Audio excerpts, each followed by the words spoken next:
Welcome to the day 9 of 12 days trading series. ఈ వీడియోలో మనం బిగ్ ప్లేస్ మైండ్ సెట్ గురించి మాట్లాడుకుందాం. ఓకే, చూడండి, trading is zero sum game అనమాట. ఒక బయర్ ఉంటే వైస్ వర్సాలో కన్ఫర్మ్గా ఒక సెల్లర్ ఉంటాడు. ఓకే, ఒక బయర్ కన్నా లేకుండా ఉంటే ఆపోజిట్ వైస్ వర్సాలో ఒక సెల్లర్ కూడా ఉండడు. ఇలా ఎప్పుడైతే ఈక్వల్ అవుతారో ఆ పొజిషన్ అనేది ఎక్స్చేంజ్ అవుతుంది ఒక బయర్ నుంచి ఒక సెల్లర్ నుంచి. ఇలానే ఎప్పుడైతే బిగ్ ప్లేయర్స్ వాళ్ళ బిగ్ క్వాంటిటీని ఎప్పుడైతే లోడ్ చేస్తారో వాళ్ళకి ఏం కావాలి, మెయిన్ వచ్చేసి వాళ్ళ క్వాంటిటీని లోడ్ చేయాలి. మెయిన్ వచ్చేసి కావాల్సింది లిక్విడిటీ అనమాట.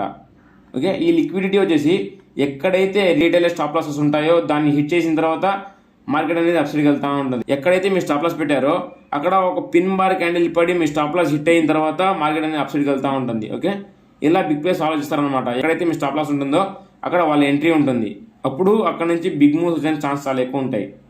ఎప్పుడు కూడా big players retail stop loss hit అయిన తర్వాతే కన్ఫర్మ్గా మార్కెట్ అనేది అప్సైడ్ కానీ డౌన్ సైడ్ కానీ మూవ్ అవుతుంది. ఎందుకంటే వాళ్ళ క్వాంటిటీ వచ్చేసి హ్యూజ్ క్వాంటిటీ ఉంటుంది అనమాట. ఆ హ్యూజ్ క్వాంటిటీని లోడ్ చేయాలంటే కన్ఫామ్గా ఆ స్టాప్ లాసెస్ అనేవి హిట్ అవ్వాల్సిందే. ఓకే, బిగ్ ప్లేయర్స్ ఎలా అయితే ఆలోచిస్తారో సేమ్ మీరు కూడా అలానే ఆలోచించి ఆ స్టాప్ లాస్ని పర్ఫెక్ట్గా పెట్టుకోండి.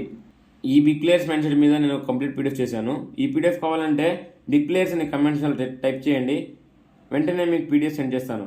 Bye guys, take care, we will meet in next video.